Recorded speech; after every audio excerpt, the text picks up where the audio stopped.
یه صبح سرد توی کلرادو یه زن در حال رانندگی به سمت دنیلز پارک بود.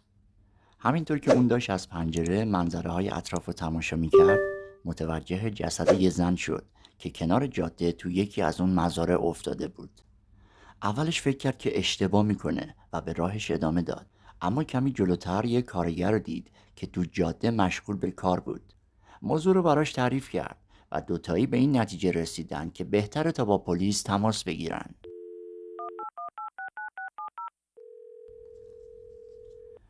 افسران داگلاس کاونتی کمی بعد به محل رسیدن و متاسفانه چیزی که اون زن دیده بود حقیقت داشت.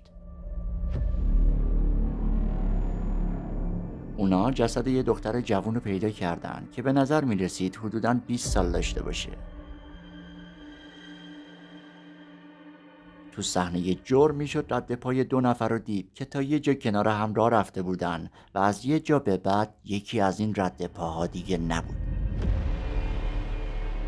اون رد پا به نظر می رسید که رد یه چکمه مردونه باشه، یه چکمه کابوی. جایی که یکی از این رد پاها ناپدید شده بود میتونست محل دقیق وقوع قتل باشه.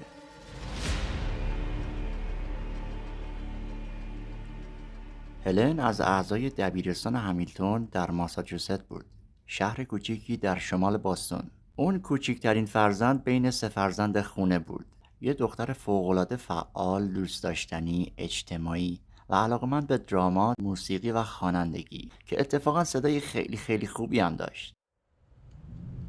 16 ژانویه 1980 پدر هلن اونو تا ایستگاه رادیویی کلرادو رسوند، جایی که هلن مدتی بود برای کارآموزی اونجا مشغول به کار بود. اون روز هوا به شدت سرد بود و برف میبارید. هلن یکی دو ساعت زودتر از پایان وقت کاری پیش مدیر ایستگاه آقای مایک آنتونی رفت و ازش خواست تا اجازه بده زودتر ایستگاه رو ترک کنه. اون گفت که نگران تو این بارش برف اتوبوس گیرش نیاد. مدیر ایستگاه رادیویی بهش گفت اگه یه روز صبر کنی میتونم خودم برسونمت. اینجوری خیال خودمم راحت تره. اون یه دقیقه فکر کرد و گفت ترجیح میدم که با اتوبوس برم و رفت. حدوداً ساعت 6 و 15 دقیقه بود که مایک آنتونی داشت چراغا رو خاموش میکرد که بره خونه که تلفن زنگ زد. پشت خط عمه هلن بود و سراغ اونو میگرفت. آقای آنتونی، از هلن خبری ندارین؟ 17 ژانویه 1980 18 ساعت بعد از ناپدید شدن هلن، جسد اون توی یه مزرعه کنار جاده پیدا شد.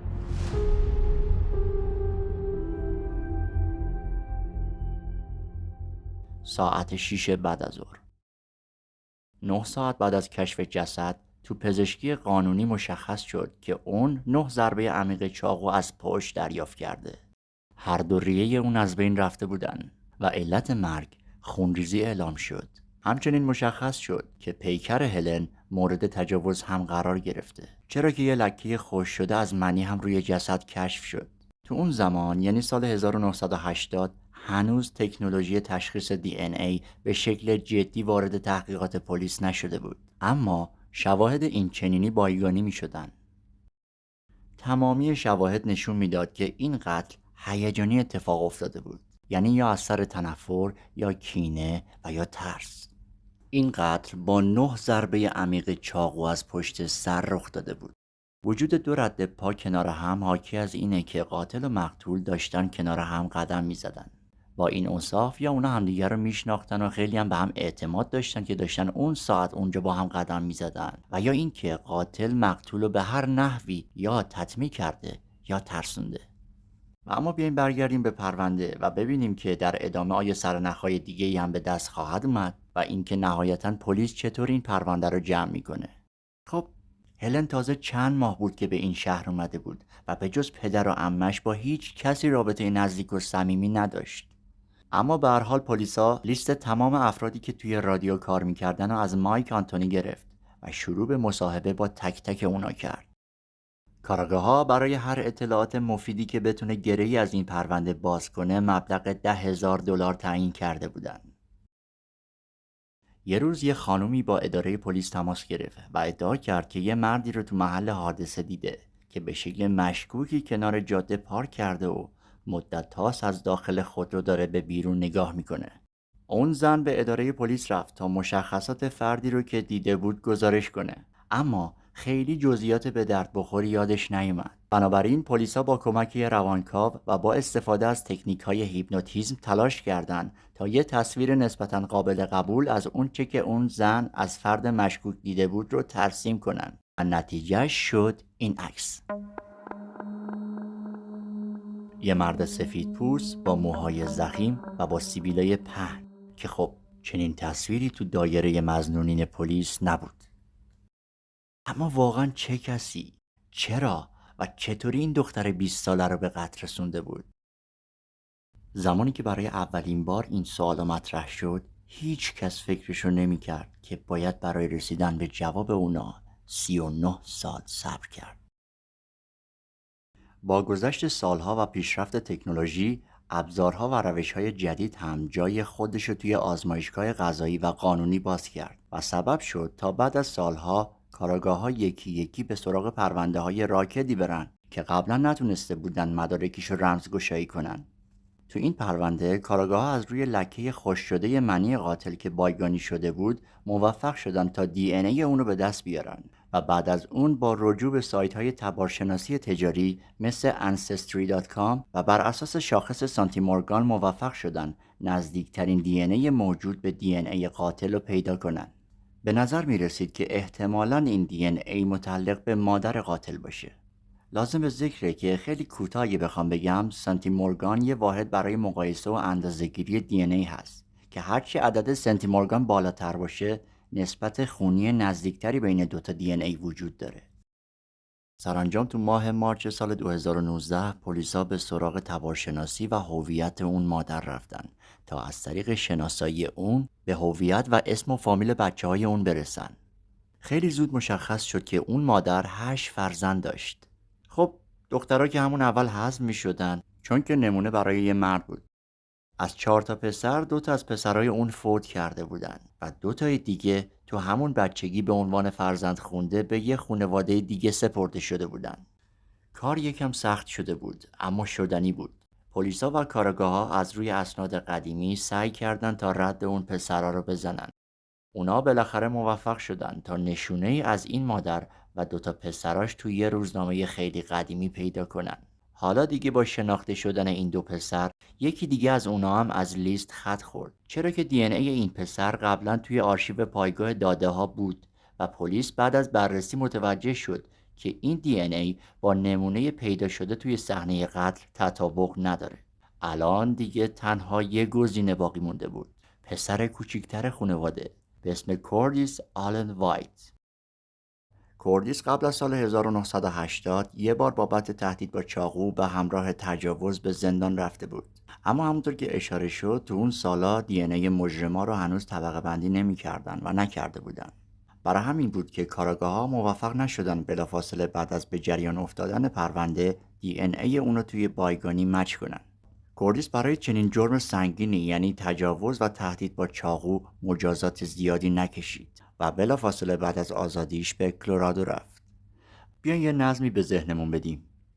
تا اینجای کاراگاه‌ها با استفاده از سایت‌های تبارشناسی و رجوع به اسناد قدیمی تونستن از روی سانتی مورگان دی ان ای که توی صحنه جرم پیدا شده بود به مادر قاتل برسن.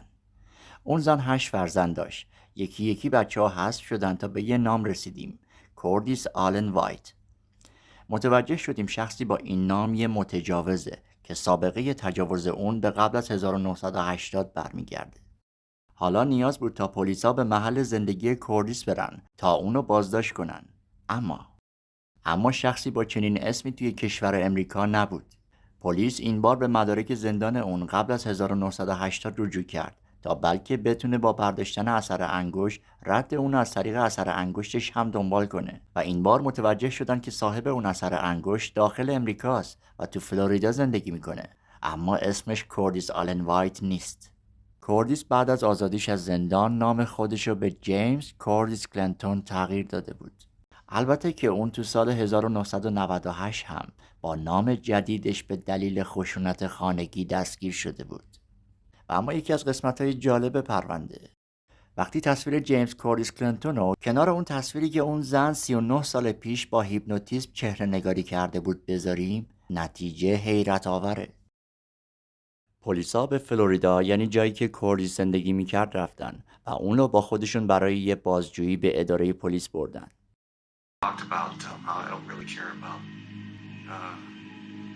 Stolen cars, 1980 Colorado.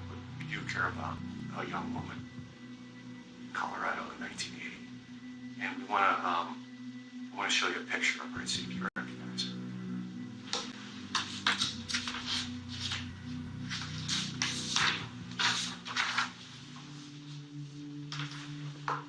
اگه به ریتم تنفس کوردیس دقت کنین، اون به محض دیدن عکس نفسش برای مدت خیلی کوتاهی حبس میشه و بعدش درخواست وکیل میکنه.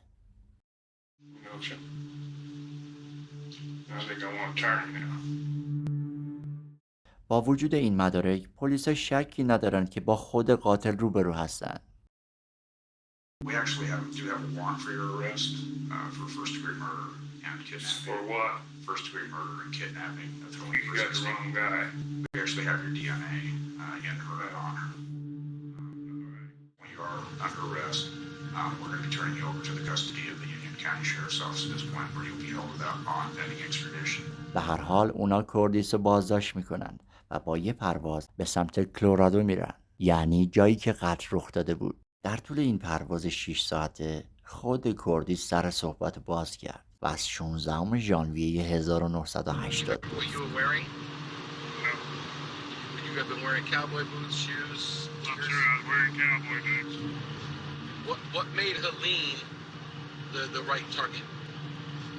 اون به قتل هلن اعتراف کرد. اون گفت اون شب هلن داشت میرفت تا سوار اتوبوس بشه. با خودم گفتم که وقتشه. رفتم نزدیکش و برق چاقو رو تو اون تاریکی شب نشونش دادم و تهدیدش کردم تا همراه من بیاد. اون اطراف هیچ کس نبود و من با بند کیفش دستاشو از پشت بستم.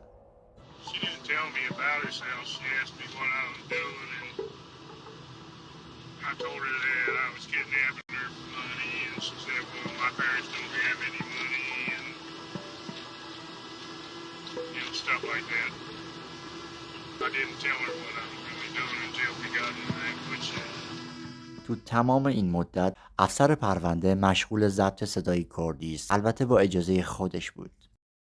زمانی که رسیدن تقریبا دیگه هیچ نقطه مبهمی توی این پرونده باقی نمونده بود که در مورد اون صحبت نکرده باشن. در مورد هلن، کوردیس گفت که قرار نبود قتلی وسط بشه.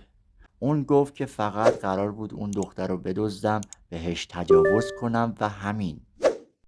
در نهایت کوردیس کلینتون 63 ساله توی دادگاه به گناهش اعتراف کرد و به حبس ابد محکوم شد.